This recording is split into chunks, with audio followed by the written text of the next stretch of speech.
Imagine you've never spoken a word of Latin in your life. You've never walked a Roman road, never seen a Roman bath, never lived in a Roman city, and yet your Latin is better than Rome's. This is the story of Ireland, an island the Romans never conquered, and how it became one of the most important centers of Christian learning in the medieval world.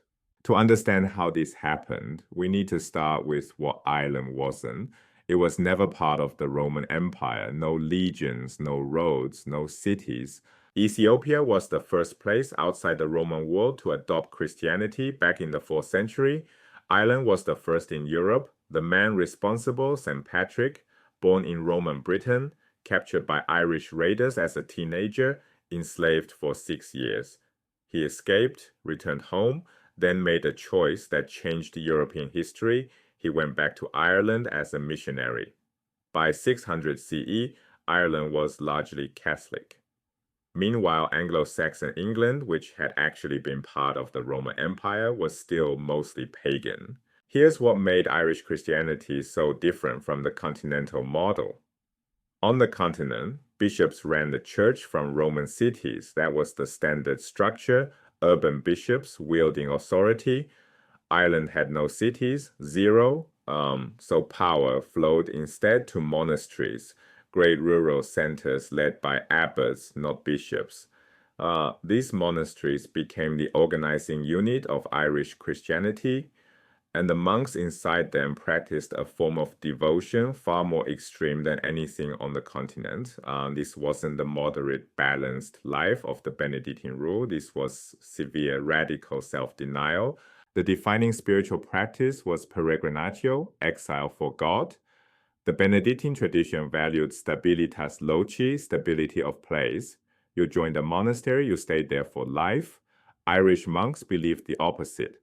The highest form of devotion was to leave everything, home, family, comfort, your entire known world, and wander, not aimlessly, purposefully.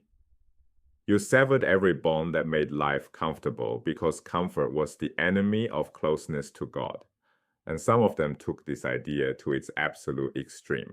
But what did this look like in practice? Let's go to the edge of the world. 600 feet above the Atlantic, 11 miles off the southwest coast of Ireland, sits Skellig Michael, a jagged rock pinnacle barely large enough to hold a village. About 20 monks lived here.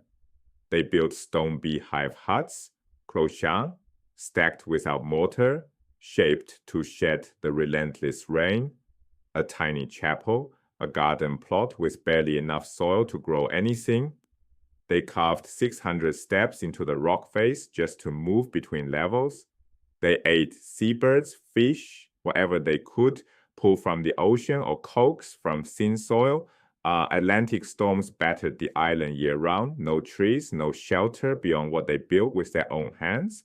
And this wasn't punishment. This was the point. Every stripped away comfort brought them closer to God. Every howling gale was a reminder that they'd chosen exile over ease. These monks didn't just retreat from the world, though. They pushed outward. Columbus sailed to Iona and evangelized Scotland.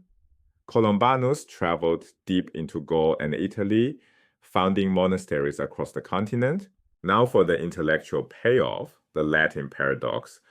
On the continent, people thought they still spoke Latin. They did technically. But spoken Latin was a living language, and living languages change.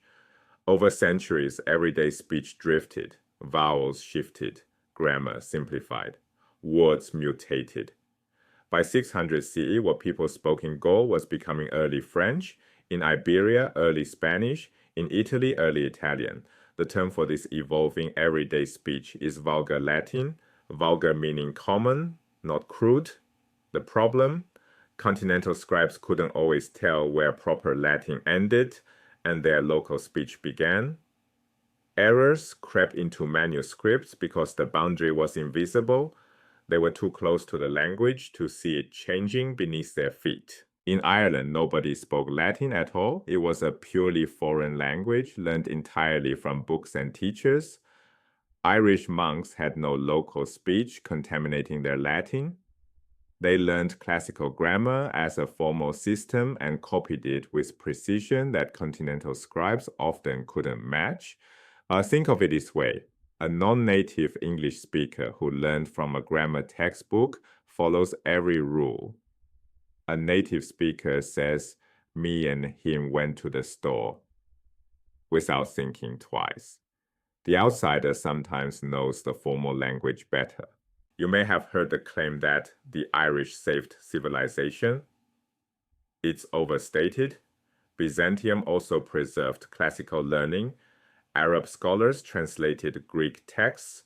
Irish monasteries were one crucial node in a larger network, but they were a vital node, copying, preserving, and transmitting Latin texts during centuries of continental upheaval. Ireland's lack of Roman heritage wasn't a disadvantage, it was the engine of everything distinctive.